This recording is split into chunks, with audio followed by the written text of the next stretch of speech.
ভগবানকে জানা ও সেবা করার পন্থা। গোবিন্দ শব্দটির অর্থ হচ্ছে যিনি কাবি এবং ইন্দ্রিয়গুলিকে আনন্দ দান করেন। ভগবানের বহু অবতার রয়েছেন, কিন্তু গোবিন্দ হচ্ছেন আদিপুরুষ। তিনি ভগবানের অবতার নন, তিনি হচ্ছেন স্বয়ং ভগবান, সমস্ত অবতারের অবতারী। গোবিন্দ কোনো নির্বিশেষ জ্যোতি অথবা শূন্য নন, তিনি হচ্ছেন সর্বতোভাবে পূর্ণ এক পুরুষ, সব কিছুর যিনি উৎস। তিনি যদি পুরুষ না হন তাহলে ব্যক্তিত্ব বিশিষ্ট এত জীব, মানুষ, পশু, দেবতা, গাছপালা, ব্রহ্মাণ্ড জুড়ে মূর্ত হলো কী করে? প্রতিটি জীবই হচ্ছে ব্যক্তিত্ব বিশিষ্ট এক একটি আত্মা। তাহলে সব কিছু যিনি উৎস, তিনি কীভাবে ব্যক্তিত্বহীন অথবা নির্বিশেষ হবেন? তিনি অবিশেষ ব্যক্তিত্ব সম্পন্ন পুরুষ। তা না হলে তিনি এই জড়জগতের প্রতিফলিত হতে পারেন না। তাই ব্রহ্মা বলেছেন, গোবিন্দমাদি পুরুষম তমহম ভজামি। ব্রহ্মা হচ্ছেন এই ব্রহ্মাণ্ডের প্রথম সৃষ্ট জীব এবং ব্রহ্মসংহিতায় তিনি বলেছেন যে যিনি তার উৎস তিনি হচ্ছেন একজন পুরুষ। আমি আদি পুরুষ গোবিন্দের ভজনা করি, সে কথা তিনি ব্রহ্মসংহিতায় প্রতিটি শ্লোকে ব্যক্ত করেছেন। নির্বিশেষবাদের দ্বারা আজ সমস্ত পৃথিবী বিভ্রান্ত হচ্ছে। কেউ আসলে কিছু জানে না, কিন্তু তারা মনোধর্ম প্রসূত জল্পনা কল্পনা দ্বারা এক নির্বিশেষবাদের সৃষ্টি করেছে। কিন্তু এই নির্বিশেষবাদের ভিত্তি কী? আমাদের বাস্তবিক অভিজ্ঞতার প্রতি পদক্ষেপে এই মতবাদ বিধ্বস্ত হচ্ছে। প্রতিটি জীবই হচ্ছে এক একটি ব্যক্তিগত সত্তা এবং যিনি হচ্ছেন সব কিছুর উৎস, যার থেকে সব কিছু প্রকাশিত হচ্ছে, তিনিও অবশ্যই একজন ব্যক্তিত্ব সম্পন্ন পুরুষ, আদি পুরুষ। সেটি হচ্ছে ব্রহ্মার উক্তি। যিনি এই ব্রহ্মাণ্ড সৃষ্টি করেন এবং যিনি এই ব্রহ্মাণ্ড সম্বন্ধে সব কিছু অবগত। এই ব্রহ্মাণ্ড সম্বন্ধে আমাদের জ্ঞান অত্যন্ত সীমিত এবং তার ঊর্ধ্বে যা কিছু তা আমাদের কাছে সম্পূর্ণরূপে অজ্ঞাত। কিন্তু ব্রহ্মার অবস্থা তেমন নয়। ব্রহ্মা হচ্ছেন আদি কবি, অর্থাৎ এই ব্রহ্মাণ্ডের রচয়িতা। আমি তত্ত্বদ্রষ্টা তেনে ব্রহ্মারিদা য আদি কবয়ে মুহ্যন্তি ইয়ৎ সূরয়ঃ। শ্রীমদ্ ভাগবত প্রথম স্কন্ধ প্রথম অধ্যায়ের প্রথম শ্লোক। সব কিছু যিনি উৎস তিনি কখনো নির্বিশেষ হতে পারেন না। তিনি এই ব্রহ্মাণ্ডের প্রথম সৃষ্ট জীব, ব্রহ্মার উৎস। আমরা কখনো দেখিনি নির্বিশেষ নিরাকার ব্যক্তিত্বহীন কোনো কিছু থেকে কোনো কিছুর প্রকাশ হতে। আমার পিতা একজন ব্যক্তি এবং আমি একজন ব্যক্তি। আমরা যদি আমাদের বংশতালিকা দেখি তাহলে দেখব যে এক একজন ব্যক্তি থেকে আরেক একজন ব্যক্তির জন্ম হয় এবং আমরা যদি এভাবে সৃষ্টির আদি পর্যন্ত খুঁজে দেখতে পারি তাহলে দেখব আমাদের পরম পিতা হচ্ছে সেই আদিপুরুষ গোবিন্দ, স্বয়ং ব্রহ্মা, যার মহিমা কীর্তন করেছেন। শূন্য থেকে ব্রহ্মাণ্ডের প্রকাশ হয় না, এমনকি একদলা কাদা থেকেও এই ব্রহ্মাণ্ড সৃষ্টি হয়নি। এই জগতের সৃষ্টি হয়েছে এক সবিজ্ঞ পুরুষ থেকে। এই ব্রহ্মাণ্ডে প্রথম সৃষ্ট যে ব্রহ্মা। আমি আদিপুরুষের কাছ থেকে জ্ঞান লাভ করেন, সে কথা শ্রীমদ্ ভাগবতে বর্ণিত হয়েছে। ব্রহ্ম শব্দটির অর্থ হচ্ছে জ্ঞান। কেউ প্রশ্ন করতে পারে, ব্রহ্মা যদি এই ব্রহ্মাণ্ডে প্রথম সৃষ্ট জীব হন তাহলে তিনি কার থেকে জ্ঞান লাভ করলেন? তার গুরু কে ছিলেন? যিনি তাকে তত্ত্বজ্ঞান প্রদান করেছিলেন। শ্রীমদ্ ভাগবতে বলা হচ্ছে যে তার হৃদয়ে এই জ্ঞান প্রকাশিত হয়। ভগবান সকলেরই হৃদয়ে বিরাজ করছেন এবং যদিও সেই সময় ব্রহ্মা ছিলেন প্রথম এবং একমাত্র জীব, কিন্তু আদিপুরুষ ভগবান তার হৃদয়ে বিরাজমান ছিলেন। সে কথা ভগবদ্গীতাতেও বলা হয়েছে। ঈশ্বর সর্বভূতানাং হৃদ্দেশে অর্জুন তিষ্ঠতি ভ্রাময়ন সর্বভূতানি যন্ত্রারূঢ়ানি মায়য়া। হে অর্জুন, পরমাত্মারূপে আমি সকলেরই হৃদয়ে বিরাজ করি এবং মায়ার দ্বারা যন্ত্রারূঢ় পুত্তলিকার মতো জীবকে ভ্রমণ করায়। ভগবদ্গীতা 18 নম্বর অধ্যায়ের 61 নম্বর শ্লোক। যারা ভগবত ভক্ত নয় তারা বুঝতে পারে না শ্রীকৃষ্ণ বা ভগবান কীভাবে হৃদয়ের মধ্যে থেকে নির্দেশ দেন, কিন্তু যারা ভক্ত তারা তা বুঝতে পারেন। তাই ভক্তরা তাদের অন্তরে ভগবানের নির্দেশ শ্রবণ করার চেষ্টা করেন। সুতরাং ভগবানের নির্দেশ শুনতে হলে এই বিশেষ যোগ্যতাটি প্রয়োজন। তাকে অবশ্যই ভগবানের ভক্ত হতে হবে। ভগবদ্গীতায় শ্রীকৃষ্ণ নির্দেশ দিয়েছেন, যারা তার ভক্ত তিনি তাদের বুদ্ধিযোগ দান করেন, যার মাধ্যমে তারা তাকে জানতে পারেন। তেষাং সতত যুক্তানাং ভজতাম প্রীতিপূর্বকম দদামি বুদ্ধিযোগম তম येन মাম উপয়ান্তি তে। ভগবদ্গীতা 10 নম্বর অধ্যায় 10 নম্বর শ্লোক। তেষাং সতত যুক্তানাং কথাটির অর্থ হচ্ছে যারা সর্বদাই সেবায় যুক্ত। ভগবানের ভক্তরা সর্বদাই প্রীতি সহকারে ভগবানের সেবায় যুক্ত থাকেন। ভগবানের ভক্তরা সবসময় এই মনে করে আনন্দ পান যে শ্রীকৃষ্ণের সেবা করার একটি সুযোগ, এটি একটি সুযোগ। তারা যতই ভগবানের সেবায় যুক্ত হন ততই আনন্দ উপভোগ করেন এবং পারমার্থিক পথে উন্নতি সাধন করেন। এই সেবার অবসর গ্রহণের কোনো প্রশ্নই ওঠে না। আমরা যখন কোনো জড়জাগতিক কাজ করি তখন আমরা ক্লান্ত হয়ে চিন্তা করি, ওহ আমি এত কাজ করেছি, এখন আমি কিছুদিনের জন্য ছুটি নেব। কিন্তু কেউ যখন ভগবত ভক্তি চিন্ময় সেবায় যুক্ত হন তিনি তখন ক্লান্ত হওয়ার পরিবর্তে আরও বেশি শক্তি লাভ করেন এবং ভাবেন আমি আরও বেশি করে সেবা করব। এই ধরনের নিষ্ঠাবান ভক্তদের ভগবান হৃদয় অভ্যন্তর থেকে নির্দেশ দান করেন, এটি করো এবং তাহলে তুমি অচিরেই আমার কাছে ফিরে আসবে। যারা তার প্রতি উন্মুখ হতে চায় না তাদেরও তিনি নির্দেশ দেন, তুমি এটি করতে চাও, ঠিক আছে, আমি সমস্ত বন্দোবস্ত করে দিচ্ছি। তুমি যদি চুরি করতে চাও, ঠিক আছে, চুরি করো।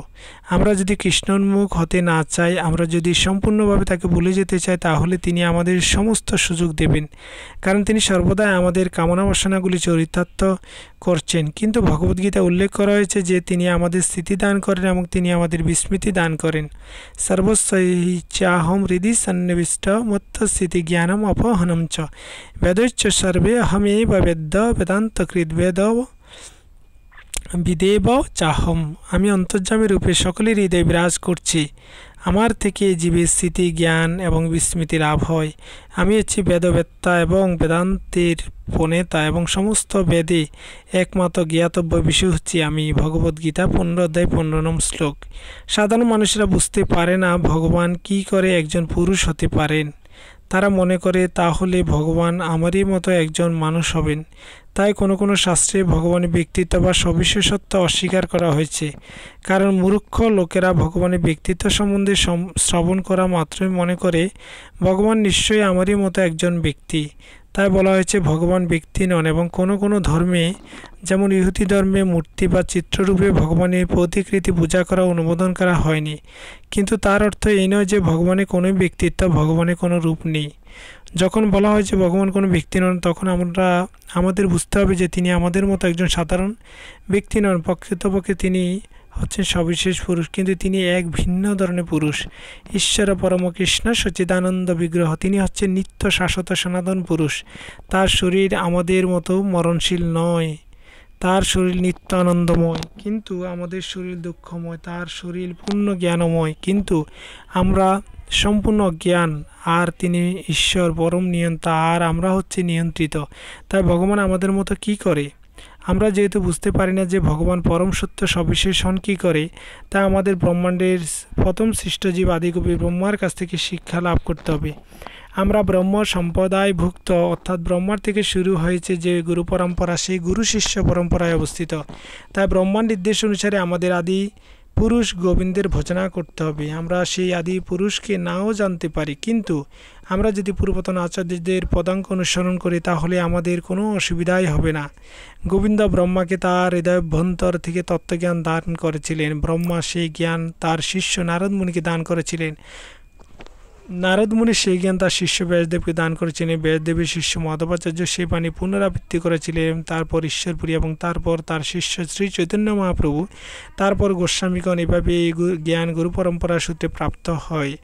স্তরে স্তরে গুরু থেকে শিষ্যতে এই জ্ঞান প্রবাহিত হয়। অবিকৃতভাবে যখন এই বাণীর পুনরাবৃত্তি করা হয় তখন যথাযথভাবে এই জ্ঞান সঞ্চারিত হয়। শাস্ত্র থেকে আমরা জানতে পারি যে আদিপুরুষ বিভিন্ন অবতারে নিজেকে প্রকাশ করেন। এই সমস্ত অবতারেরা বিভিন্ন রূপে প্রকাশিত হন এবং তাদের লীলাবিলাস কাহিনী শ্রীমদ্ ভাগবতে বর্ণিত হয়েছে। এক সময় শ্রীকৃষ্ণ বরাহ রূপে অবতীর্ণ হয়েছিলেন এবং গর্ভ সমুদ্র থেকে তার দশানাগ্রে পৃথিবীকে উত্তোলন করেছিলেন। ব্রহ্মাণ্ডে যে অর্ধভাগে জল রয়েছে, দৈত্য হিরণাক্ষ পৃথিবীকে সেখানে ফেলে দেয় এবং শ্রীকৃষ্ণ বরাহ রূপে কেবল পৃথিবীকে উদ্ধারই করেননি, তিনি সেই দৈত্যটিকে সংহারও করেছিলেন। অন্য আরেক সময় ভগবান একটি ছোট মৎস্যরূপে একটি ছোট পাত্রে আবির্ভূত হন এবং কালক্রমে তিনি বর্ধিত হতে থাকায় তাকে একটি জলাশয় নিয়ে যাওয়া হয়। সেখানেও সেই মৎস্যটি বড় হতে থাকে এবং অবশেষে বিরাট আকৃতি ধারণ করে তিনি মনুকে বলেন, প্রলয়ের কাল সমুপস্থিত হয়েছে, সমস্ত বেদ একত্রিত করে তুমি একটি নৌকায় সেগুলি রাখো এবং আমি সেগুলি রক্ষা করব। তাই জয়দেব গোস্বামী তার প্রার্থনায় গিয়েছেন, হে ভগবান, আপনি মীন রূপ ধারণ করে প্রলয়ের প্লাবন থেকে বেদ উদ্ধার করেছিলেন। বৈষ্ণব কবি জয়দেব গোস্বামী শ্রী চৈতন্য মহাপ্রভুর আবির্ভাবের প্রায় 700 বছর পূর্বে আবির্ভূত হয়েছিলেন এবং তিনি তার প্রার্থনায় ভগবানের বিভিন্ন অবতারে মহিমা কীর্তন করেছেন। জয়দেব গোস্বামী ছিলেন এক মহান ভক্ত এবং তিনি গীত গোবিন্দ নামক ভগবান শ্রীকৃষ্ণের লীলা বিষয়ক একটি অতি প্রসিদ্ধ কাব্য রচনা করেন। তার অন্য একটি প্রার্থনায় তিনি ভগবানের কুর্ম অবতারের মহিমা কীর্তন করেছেন। একসময় দেবতা এবং অসুরেরা মন্দর পর্বতকে মন্থন দ্বন্দ্ব করে সমুদ্র মন্থন করেছিলেন। সেই মন্থন দ্বন্দ্বটি ভগবানের কুর্ম রূপের পৃষ্ঠে অবস্থান করেছিল। তাই জয়দেব গোস্বামী গেছেন, আপনি কুর্ম রূপে আবির্ভূত হয়ে মন্থন দ্বন্দ্ব ধারণ করেছিলেন। আর এক অবতারে ভগবানের সিংহ রূপ ধারণ করে পঞ্চম বর্ষীয় বালক প্রহ্লাদ মহারাজকে তার নাস্তিক পিতার অত্যাচার থেকে রক্ষা করার জন্য প্রহ্লাদের পিতা হিরণ্যকশিপু প্রাসাদে একটি স্তম্ভ থেকে ভগবান নরসিংহরূপে সেই অবতরণে আবির্ভূত হন। হিরণ্যকশিপু ব্রহ্মার কাছ থেকে বর পেয়েছিলেন যে সে কোনো মানুষ বা পশুর হাতে নিহত হবে না, তাকে বধ করবার জন্য। তাই ভগবান নরসিংহ রূপ ধারণ করেছিলেন, যে রূপে তিনি মানুষও নন আবার পশুও নন। আমরা অনেক সময় ভাবি যে আমরা চালাকি করে ভগবানকে প্রতারণা করব, কিন্তু ভগবান আমাদের থেকে বেশি বুদ্ধিমান, তাই তাকে কখনো ঠকানো যায় না। আরেকটি অবতারে ভগবান বামনদেব রূপে আবির্ভূত হয়েছেন। বলি মহারাজ তখন ত্রিভুবন জয় করে দেবতাদের স্বর্গচ্যুত করেছিলেন। তাই দেবতাদের পুনরায় স্বর্গে অধিষ্ঠিত করবার জন্য বামনদেব বলি মহারাজের কাছে ত্রিপাদ ভূমি ভিক্ষা করেছিলেন। সেই ব্রাহ্মণ বালককে বলি মহারাজ তা দিতে সম্মত হন। বামনদেব তখন তার এক পদের দ্বারা ব্রহ্মাণ্ডের ঊর্ধ্বভাগ অধিকার করেন এবং অপর পদের দ্বারা ব্রহ্মাণ্ডের বাকি অর্ধাংশ অধিকার করেন। বলি মহারাজ তখন তাকে বলেন, আপনি আপনার তৃতীয় পদ স্থাপন করার আর কোনো জায়গায় তো নেই, সুতরাং আপনি আমার মাথার উপর আপনার তৃতীয় পদটি স্থাপন করুন। ভগবান তখন বলি মহারাজের মস্তকে তার শ্রীপাদ পদ্ম স্থাপন করে তাকে পাতাল লোকে প্রেরণ করে কৃপা করেন। আর এক সময় স্বেচ্ছাচারী ক্ষত্রিয় রাজাদের দণ্ডদান করার জন্য তিনি পরশুরাম রূপে আবির্ভূত হয়ে 21 বার পৃথিবীকে নিক্ষত্রিয় করেছিলেন। মহাভারত থেকে জানা যায় যে তখন কিছু ক্ষত্রিয় পালিয়ে গিয়ে ইউরোপে বসতি স্থাপন করে এবং এখনকার ইউরোপীয়রা সেই ক্ষত্রিয়দের বংশধর। শ্রীরামচন্দ্র রূপে অবতরণ করে তিনি 10 মুখ বিশিষ্ট অসুর রাবণকে সংহার করেন এবং আদর্শ রাজারূপে পৃথিবী শাসন করেন। শ্রীকৃষ্ণের জ্যেষ্ঠ ভ্রাতা বলরাম রূপে তিনি অবতরণ করেন। তার সেই রূপ অত্যন্ত মনোরম, তার অঙ্গকান্তি দুধের মতো সাদা এবং তার পরনে নীল বসন। একসময় তিনি যমুনা নদীর প্রতি ক্রোধান্বিত হন, যমুনাকে তার হলের দ্বারা আকর্ষণ করতে উদ্যত হন। তখন যমুনা অত্যন্ত বৃথা হয়ে তার বশ্যতা স্বীকার করেন। বুদ্ধদেব তিনি কটাক্ষ যুক্তির দ্বারা বৈদিক তত্ত্ব খণ্ডন করেন এবং তাই তাকে নাস্তিক বলে বিবেচনা করা হয়। কিন্তু বুদ্ধদেব হচ্ছেন শ্রীকৃষ্ণের অবতার। বৈদিক নির্দেশ ও অজুহাতে তখন যে অসংখ্য পুরুষ হত্যা হচ্ছিল তা বন্ধ করার জন্য তিনি বেদের নিন্দা করে মানুষকে বেদ বিমুখ করেন এবং অহিংসার বাণী প্রচার করেন। এই কলিযুগের শেষে ভগবান কল্কি অবতার রূপে আবির্ভূত হবেন। বেদের বর্ণনা অনুসারে থেকে 4,27,000 বছর পর কল্কি অবতার আবির্ভূত হবেন এবং সমস্ত নাস্তিকদের নিধন করবেন। শ্রীকৃষ্ণ ভগবদ্গীতায় আমাদের তার উপদেশ দিয়ে গেছেন, কিন্তু কল্কি অবতারে তিনি কোনো উপদেশ দেবেন না। কলিযুগের শেষে মানুষ এত অধঃপতিত হয়ে যাবে যে তারা কোনো উপদেশ গ্রহণে অভিলাষী হবে না। তাই তখন তাদের হত্যা করা ছাড়া অন্য আর কোনো উপায় থাকবে না। ভগবান যখন কাউকে নিধন করেন তখন সে মুক্তি লাভ করে। সেটি হচ্ছে ভগবানের সর্বমঙ্গলময়তার একটি প্রকাশ। তিনি রক্ষা করুন অথবা হত্যা করুন, উভয়ই চরম মঙ্গলদায়ক। তাই কলিযুগের শেষে কল্কি অবতার রূপে অবতরণ করে তিনি সকলকে সংহার করবে এবং তারপর আবার সত্যযুগ শুরু হবে। এভাবে আমরা দেখতে পাই যে ভগবান কেবল আদি পুরুষই নন, তিনি অসংখ্য অবতার রূপে বিভিন্ন সময়ে ব্রহ্মাণ্ডে বিভিন্ন স্থানে নিজেকে প্রকাশ করেন। তার সে প্রকাশ তার থেকে অভিন্ন। ভগবান নিজেকে এভাবে প্রকাশিত করলেও আমরা প্রায় তার অস্তিত্ব অস্বীকার করে বলি ভগবান নেই, অথবা আমি ভগবান, অথবা আমি ভগবানের কোনো পরোয়া করি না। ভগবত বিদ্বেষী এই যুগের মানুষদের স্বাভাবিক মনোভাব, কিন্তু তা সত্ত্বেও ভগবান রয়েছেন এবং সর্বদাই আমরা তাকে দর্শন করতে পারি। আমরা যদি ভগবানের সচ্চিদানন্দ গণসবিশেষ রূপ অস্বীকার করি, তাহলে তিনি আমাদের সামনে নৃশংস মৃত্যুরূপে আবির্ভূত হবেন। ভগবদ্গীতায় নির্দেশ দেওয়া হয়েছে কীভাবে আমরা ধীরে ধীরে ভগবানকে জেনে প্রত্যক্ষভাবে তাকে দর্শন করতে পারি। ভগবদ্গীতায় পরমেশ্বর ভগবান নিজেই বলেছেন, আমি হচ্ছি জলের স্বাদ, আমি হচ্ছি চন্দ্রের জ্যোৎস্না, আমি হচ্ছি আকাশের শব্দ এবং সমস্ত পুরুষদের মধ্যে আমি সর্বশ্রেষ্ঠ। কেউ যদি ঐকান্তিকভাবে ভগবানকে জানতে চান অথবা ভগবত তত্ত্ববিজ্ঞান জানতে চান, তাহলে তিনি ভগবদ্গীতার নির্দেশ অনুসরণ করে কত রকমভাবে ভগবানকে জানতে পারেন। সকলেই জল প্রতিদিন খায়, তাই আমরা যদি মনে রাখতে পারি যে সেই জলের স্বাদ হচ্ছেন ভগবান, তাহলে ভগবত তত্ত্ব জ্ঞানের বিকাশ হতে শুরু করে। এমন কে আছে যে চন্দ্র অথবা সূর্যকে দর্শন করেনি?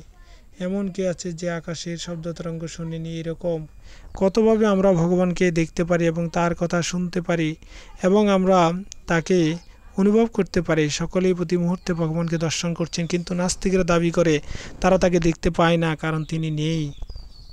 ভগবত চেতনা ছাড়া বা কৃষ্ণ ভক্তি ছাড়া শান্তি লাভ করা যায় না। সকলেই শান্তি অন্বেষণ করছে, কিন্তু কিভাবে যে শান্তি লাভ করা যায় তা কেউ জানে না।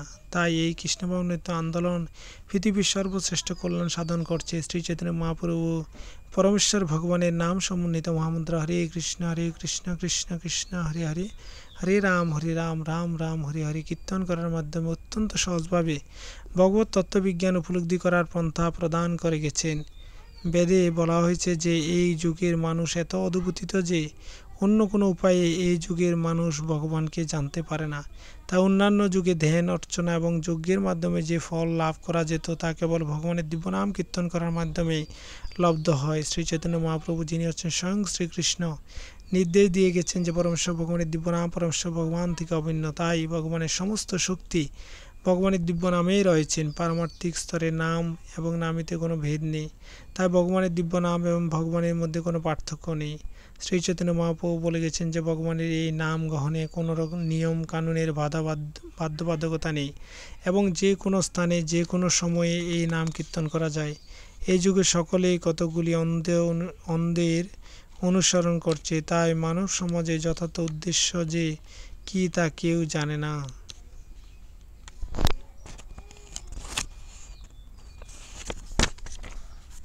আধ্যাত্ম উপলব্ধির মাধ্যমে এবং পরমেশ্বর ভগবানের সঙ্গে আমাদের হারিয়ে যাওয়া সম্পর্কে পুনঃপ্রতিষ্ঠা করবার মাধ্যমে জীবন সার্থক হয়।